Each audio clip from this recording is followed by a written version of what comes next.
भारत का इतिहास मुगलों के बिना अधूरा है। मुगलों ने भारत में 300 सालों से भी अधिक समय तक राज किया। बाबर, अकबर और शाहजहां से लेकर बहादुर शाह जफर तक कई मुगल शासकों ने दिल्ली की राजगद्दी से भारत में शासन किया। लेकिन कई सवाल आज भी इतिहास के पन्नों से गायब हैं। आखिर मुगल भारत क्यों आए थे? मुगलों ने भारत में अपना साम्राज्य कैसे स्थापित किया? राजपूतों और मराठाओं के रहते कैसे विदेशी ताकतों ने भारत में इतने लंबे समय तक राज किया? आखिर क्या है मुगलों के इतिहास की असली कहानी? आइए इसके बारे में थोड़ा डिटेल में समझते हैं। दोस्तों, अगर बाबर हिंदुस्तान न आता तो भारत में मुगल साम्राज्य की स्थापना नहीं होती। भारत में कभी लाल किला, ताजमहल जैसी भव्य इमारतें न देखने को मिलती। बाबर का असली नाम जहीरुद्दीन मोहम्मद था। उसका जन्म 14 फरवरी 1483 को फरजाना में हुआ था। फरजाना आज के समय में उज्बेकिस्तान के अंतर्गत आता है। बाबर को तैमूर और चंगेज खान का वंशज भी माना जाता है। केवल 12 वर्ष की उम्र में ही बाबर ने फरजाना की राजगद्दी संभालनी शुरू कर दी थी। ये बात बाबर के कुछ रिश्तेदारों और अंकल को रास नहीं आई और उन्होंने बाबर को हटाने के लिए षड्यंत्र बनाने शुरू कर दिए। बाबर को फरजाना और समरकंद से बेदखल कर दिया गया। कई सालों बाद साल 1504 में बाबर ने अफगान की राजधानी काबुल को जीत लिया और अपनी सत्ता स्थापित की।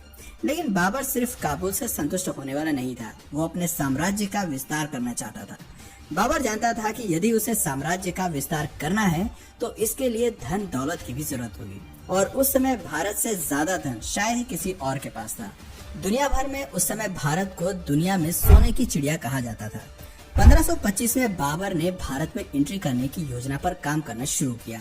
भारत को गुलाम बनाने और यहाँ राज करने के उद्देश्य से उसने भारत का रुख किया। उस समय हिंदुस्तान में लोधी वंश का राजा इब्राहिम लोधी का शासन चल रहा था। इसके अलावा राजस्थान में राजपुताना का शासन चल रहा था, तो वहीं साउथ में विजयनगर अंपायर अपने पैर पसार रहा था। इब्राहिम लोधी बहुत सनकी था। उसे कुर्सी से हटाने के लिए उसके चाचा अलाउद्दीन लोधी और पंजाब के गवर्नर दौलत खान ने एक प्लान बनाया और काबुल से बाबर को भारत आने का निमंत्रण भेजा। बाबर को तो जैसे इसी मौके का इंतजार था और तुरंत ही अपनी सेना के साथ उसने भारत की ओर रुख कर दिया। 15 दिसंबर 1525 को उसने सिंधु नदी पार की। बाबर के पास सिर्फ 12,000 की सैनिकों की टुकड़ी थी। सिंधु नदी को पार करते ही बाबर ने पंजाब प्रांत को जीतना शुरू कर दिया। बाबर के पास दमदार आर्मी के साथ ही तोपखाने और बारूद यानी कि गन पाउडर भी था। बैटल ऑफ पानीपत भारत की धरती पर लड़ा गया पहला युद्ध था जिसमें गन पाउडर का इस्तेमाल किया गया था। बाबर एक कुशल आर्मी कमांडर भी था। उसे युद्ध का बहुत अच्छा खासा तजुर्बा था, साथ ही उसकी स्ट्रेटजी भी कमाल की थी। वहीं दूसरी ओर इब्राहिम लोधी के पास 1 लाख सैनिकों की विशाल आर्मी थी, जिसमें पैदल सैनिक, हाथी, घोड़े, बैलगाड़ियां सब कुछ थी। इतनी बड़ी सेना को देखकर भी बाबर का हिम्मत डगमगाया नहीं। वो काफी बहादुर योद्धा माना जाता था। काबुल सहित पूरे अफगानिस्तान और उज्बेकिस्तान में आज भी बाबर को एक महान योद्धा के रूप में जाना जाता है। कई जगह उसके पुतले भी लगे हैं। वहाँ के लोगों को बताया जाता है कि बहुत कम सेना के साथ बाबर ने भारत पर फतह हासिल की थी। पानीपत दिल्ली से करीब 60 किलोमीटर की दूरी पर स्थित है और वर्तमान समय में हरियाणा का एक जिला है। बाबर ने इब्राहिम लोधी को युद्ध के लिए ललकारना शुरू किया। अपनी रणनीति वो पहले ही बना चुका था। उसने दुश्मन के इलाके में एक खाई खुदवाई जिससे कि लोधी की सेना ज्यादा फैलाव न कर पाए और बाबर की सेना को आसान टारगेट मिल सके। बाबर की सेना के कुछ लोगों ने कहा कि हमें वापस लौट जाना चाहिए, लेकिन बाबर ने वापस जाने से साफ इनकार कर दिया। उसने कहा कि हम इतने दूर आए हैं तो अब दिल्ली जीते बिना वापस नहीं लौटेंगे। बाबर अपनी सेना की प्लानिंग बहुत अच्छी तरीके से करता था। सबसे आगे स्काउट्स खड़े होते थे जो दुश्मन सेना की खबर बाबर तक पहुंचाते थे। उसके पीछे बैलगाड़ियां लाइन से खड़ी कर देता था। सभी बैलगाड़ी को चमड़े की बेल्ट से बांध दिया जाता था और उनमें थोड़ा थोड़ा गैप छोड़ दिया जाता था। उन गैप्स में सैनिक तीर कमान लेकर खड़े होते थे और बीच में थोड़ी थोड़ी दूरी पर ही तोपखाने भी तैनात कर दिए जाते थे। सैनिकों के पास जो तीर कमान होते थे वो भी कोई साधारण नहीं थे। उनकी डोरी खींचने में ही काफी ताकत लगती थी। एक तीर 600 मीटर की दूरी तक जा सकता था, जो करीब 7 फुटबॉल के स्टेडियम के बराबर है। हर 5 सेकंड में सैनिक तीर चला सकता था और एक तीर 4000 पाउंड का फोर्स क्रिएट कर सकता था। बाबर के पास एक वेल ऑर्गेनाइज्ड आर्मी थी। दूसरी ओर लोधी की सेना ने भी मैदान में डेरा डाल दिया, जिसमें 1 लाख से अधिक सैनिक थे। लेकिन इतिहासकारों ने लोधी की सेना को सेना न कहकर बल्कि मेले का नाम दे दिया। बाबर और लोधी दोनों ही सामने वाली सेना के पहले आक्रमण करने का इंतजार कर रहे थे। बाबर जानता था कि उसने पहले अटैक किया तो उसके जीतने की संभावना कम हो जाएगी। 19 अप्रैल 1526 की रात को वो अपनी सेना की एक छोटी सी टुकड़ी को लोधी के कैंप में भेजता है। जैसे ही कुछ सैनिक लोधी के कैंप के पास पहुंचे, लोधी की सेना ने उन पर हमला कर दिया। बाबर के सैनिक वापस लौट आए और कुछ सैनिकों की मौत भी हो गई। इससे लोधी खुश हो गया और सोचने लगा कि बाबर की सेना को हराना काफी आसान है। लेकिन असल में बाबर ने तो मछली पकड़ने के लिए सिर्फ दाना फेंका था। 21 अप्रैल 1526 की सुबह लोधी की सेना ने बाबर की सेना पर अटैक कर दिया। लोधी की सेना बाबर के सैनिकों द्वारा बनाए गए ट्रेंच में गिर गई। वहां से बाहर निकलने में उन्हें जितना समय लगा, इतनी देर में बाबर ने तोप चलाने का आदेश दे दिया।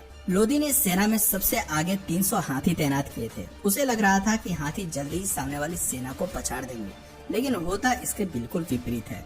तोपखानों की आवाज से हाथियों ने अपना संतुलन खो दिया और अपनी ही सेना को नुकसान पहुंचाना शुरू कर दिया।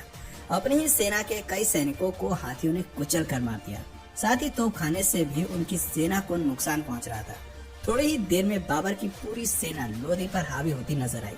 कई घंटों तक युद्ध जारी रहा। शाम होते ही लोधी मारा गया और उसका कटा हुआ सिर बाबर के सामने पेश कर दिया गया। इस युद्ध के बाद बाबर को अच्छी खासी धन दौलत मिली। इतिहासकारों का कहना है कि बाबर ने जीता हुआ सारा धन जनता में बंटवा दिया था और इसके बाद जनता ने खुश होकर कलंदर नाम की उपाधि उसे दे दी। सन 1526 में 43 साल की उम्र में बाबर ने दिल्ली में मुगल सल्तनत की स्थापना की। लोधी को हराने के बाद राजपूतों ने उसका विरोध किया। पानीपत के युद्ध के बाद बाबर ने 3 बड़ी लड़ाइयाँ लड़ी, battle of Khanwa, battle of Chanderi और बैटल ऑफ खागरा। उसने इन सभी लड़ाइयों में जीत हासिल की, लेकिन 26 दिसंबर 1530 को उसकी मृत्यु हो गई। मृत्यु के बाद बाबर को पहले तो आगरा में दफनाया गया, लेकिन उसकी अंतिम इच्छा के मुताबिक बाद में उसे काबुल में दफना दिया गया, जहां बागे बाबर नाम से उसका मकबरा आज भी बना हुआ है। बाबर के बाद हुमायूं को दिल्ली का बादशाह बनाया गया। हुमायूं के 3 और भाई भी थे और उन्हें भी अलग अलग राज्य सौंप दिए गए थे। हुमायूं काफी शांत स्वभाव का बादशाह माना जाता था और कोई भी फैसला हमेशा सोच विचार करने के बाद ही लिया करता था। लेकिन वहीं हुमायूं के भाइयों का दिमाग हर वक्त षड्यंत्र में लगा रहता था। तीनों भाई मिलकर ये योजना बनाते थे कि कैसे हुमायूं से दिल्ली का तख्त हासिल किया जाए और कई बार भाइयों के बीच में जंग भी हुई। हुमायूं पर कई बार जानलेवा हमले भी हुए। सन 1539 में चौसा में हुमायूं की भीषण लड़ाई हुई और 1540 में बेलग्राम में भी हुमायूं को युद्ध करना पड़ा। इस युद्ध में हुमायूं की हार हुई और शेरशाह जीत गया और युद्ध में हार के कारण हुमायूं को अपनी जान बचाकर भारत से भागना पड़ा। कुछ समय तक वो सिंध में भेष बदल कर रहा। हुमायूं ने हमीदा बानो से शादी की और मोहम्मद जलालुद्दीन अकबर को जन्म दिया। करीब 15 साल तक भारत से बाहर रहते हुए हुमायूं ने अपनी एक विशाल सेना तैयार कर ली थी। साल 1555 में हुमायूं को फिर से दिल्ली फतेह करने में कामयाबी मिल गई, लेकिन इसी वर्ष लाइब्रेरी में सीढ़ियां चढ़ते वक्त उसका पैर फिसल गया और उसकी मौत हो गई। हुमायूं की मौत के बाद मुगल साम्राज्य लड़खड़ा गया और राजा हेमू ने दिल्ली पर आक्रमण कर दिया। उस समय अकबर की उम्र केवल 12 साल की थी और वो राजा हेमू की सेना के आगे कुछ नहीं कर पाया। लेकिन मुगलों के पास एक वफादार सेनापति था जिसका नाम बैरम खान था। बैरम खान ने एक सेना तैयार की, अकबर को युद्ध कौशल की जानकारी दी और 1556 में पानीपत की दूसरी लड़ाई में राजा हेमू को हरा दिया। 13 साल की उम्र में अकबर दिल्ली के तख्त पर विराजमान हो गया। अकबर एक धर्मनिरपेक्ष राजा माना जाता था। उसने राजा बनते ही लोगों का दिल जीतना शुरू कर दिया। 1568 में उसने चित्तौड़ को जीता, लेकिन इसके लिए अकबर को कड़ी मेहनत करनी पड़ी। दिल्ली जीतने के बाद अकबर किसी भी तरह से राजस्थान को जीतना चाहता था, क्योंकि राजस्थान के राजपूत काफी बहादुर माने जाते थे और अकबर जानता था कि यदि राजस्थान को जीत लिया तो पूरे हिंदुस्तान को जीतना फिर ज्यादा मुश्किल नहीं होगा। राजस्थान के कारीगरों को हथियार बनाने में महारत हासिल थी। वहीं अकबर की सेना दमशिक स्टील के बने हथियार इस्तेमाल किया करती थी, जो खास तौर पर जंग में दुश्मन का सीना छलनी करने के लिए ही बनाए जाते थे। अकबर अपने हाथियों को भी जीरा बख्तर नाम के लोहे का कवच पहनाया करता था। उसे हाथियों का बहुत शौक था। किसी को मौत की सजा देनी होती थी तो उसे हाथी के पैर के नीचे कुचलवा देता था। चित्तौड़ राजस्थान का सबसे मजबूत साम्राज्य था। चित्तौड़ का किला एक अभेद किला माना जाता था। वहां तक पहुंचने के लिए अकबर ने एक प्लान बनाया। उसने एक सुरंग खोदी जिसके जरिए उसके सैनिक किले तक पहुंच गए। चित्तौड़ का किला एक पहाड़ी पर था, वहां तक सीधे नहीं पहुंचा जा सकता था। दूर से ही चित्तौड़ के सैनिक दुश्मन को देख लेते थे और ऊपर से तीरों की बौछार कर देते थे। लेकिन अकबर के सिर पर जीत का भूत सवार था और लगातार प्रयासों के बाद 25 फरवरी 1568 के दिन उसने चित्तौड़ का दुर्ग जीत लिया। इस जीत के बाद उसका साम्राज्य 25 लाख वर्ग किलोमीटर एरिया में फैल गया था उसकी सेना ने मैच लॉक बंदूकों का इस्तेमाल करना भी शुरू कर दिया, जो दूर से ही दुश्मन की सेना में आतंक मचाने के लिए जाना जाता था। अकबर की कई बंदूकें आज भी म्यूजियम्स की शान बढ़ा रही हैं। अकबर को आर्किटेक्चर का भी काफी शौक था। उसने दिल्ली से 250 किलोमीटर दूर और आगरा से करीब 40 किलोमीटर दूर फतेहपुर सिकरी नाम का एक शहर बनवाया। इस शहर में कई बाग और महल उसने बनवाए। वो अपनी राजधानी यहाँ पर शिफ्ट करना चाहता था। फतेहपुर में पानी की कमी न हो, इसके लिए डैम बनवाए और किले तक पानी पहुँचाने के लिए इंजीनियर्स की मदद से मशीनों का निर्माण कराया। वो मशीन्स उस समय इंजीनियरिंग का बेजोड़ नमूना थी। कहा जाता है कि अकबर ने खुद शहर का नक्शा तैयार किया था और शहर बनाने में उसने खुद भी मजदूरों के साथ कुछ दिन काम भी किया था।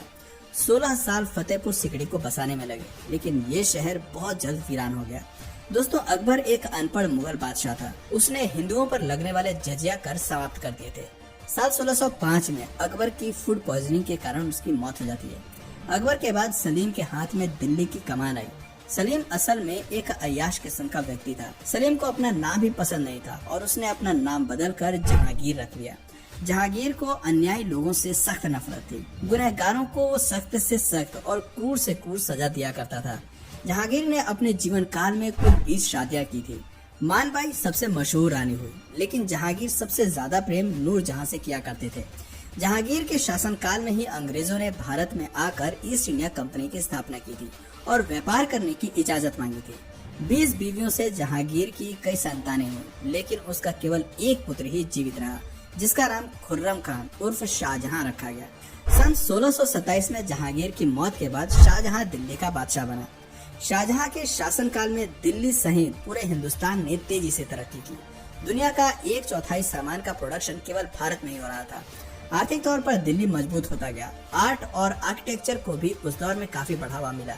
मोती मस्जिद, विश्व प्रसिद्ध ताजमहल, दिल्ली का लाल किला, दीवाने आम और दीवाने खास जैसे कई नायाब नमूनों का निर्माण शाहजहां ने करवाया था।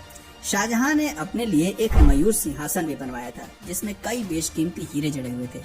लेकिन 1639 में ईरान के राजा नादिर शाह ने युद्ध में शाहजहां को परास्त कर दिया था और इसके बाद नादिर शाह अपने साथ मयूर सिंहासन वापस ले गया था।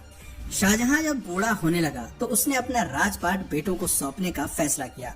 शाहजहां ने अपने बड़े बेटे दारा शिकोह को दिल्ली की राजगद्दी सौंपी। दारा शिकोह सभी धर्मों का आदर किया करता था और एक न्यायप्रिय राजा था। लेकिन दारा शिकोह के राजा बनते ही शाहजहां के तीसरे बेटे औरंगजेब को हजम नहीं हुई। औरंगजेब ने सन 1658 में अपने भाई के खिलाफ युद्ध छेड़ दिया और दिल्ली का बादशाह बन गया। बादशाह बनते ही औरंगजेब ने अपने पिता को आगरा के किले में बंद करवा दिया और अपने भाई को मौत के घाट उतार दिया। औरंगजेब कितना क्रूर था, इसका अंदाजा आप इस बात से लगा सकते हैं कि भाई के मौत के बाद उसका गला धड़ से अलग करके औरंगजेब अपने पिता के पास ले गया था। औरंगजेब के बादशाह बनते ही हिंदुओं पर अत्याचार करने उसने शुरू कर दिए। जगह जगह मंदिर तुड़वाकर मस्जिदों का निर्माण कराया। कई हिंदुओं का जबरन धर्म परिवर्तन किया गया। उसके शासनकाल में ही हर जगह कत्ले आम हो रहा था। ये बातें मराठा, मारवाड़ा, राजपूत सहित कई हिंदू राजाओं को पसंद नहीं आई और औरंगजेब के खिलाफ युद्ध का शंखनाद कर दिया। औरंगजेब युद्ध में घायल हुआ और करीब 3 महीने तक वो बिस्तर पर ही रहा और सन 1707 में बिस्तर पर ही उसने दम तोड़ दिया। औरंगजेब की मौत के बाद मुगल साम्राज्य धीरे धीरे अंधेर की ओर बढ़ने लगा। इसके बाद दिल्ली में कई मुगल बादशाह बने, लेकिन किसी में भी वो बात नहीं थी जो अभी तक के सभी मुगलों में थी। सन 1707 से 1712 तक बहादुर शाह प्रथम ने राज किया। उसके बाद जहादर शाह, फारूक सियार, मोहम्मद शाह रंगीला, आलमगीर, शाहजहां तृतीय, अकबर द्वितीय सहित कई राजा हुए। किसी ने भी बहुत अधिक समय तक राज नहीं किया और बहुत कम समय में ही दिल्ली के बादशाह बदलते रहे। वहीं दूसरी ओर अंग्रेज लगातार मजबूत हो रहे थे और कई राज्यों में मुगलों के शासन का अंत हो चुका था। मुगलों के अंतिम शासक बहादुर शाह जफर द्वितीय हुए, जिनकी मौत सन 1862 में म्यांमार में हुई थी। लेकिन बहादुर शाह जफर की मौत से पहले ही मुगल साम्राज्य का अंत हो गया था। सन 1857 मुगल साम्राज्य का दिल्ली में अंतिम समय माना जाता है। तो दोस्तों, ये थी भारत में मुगलों के इतिहास की असली कहानी।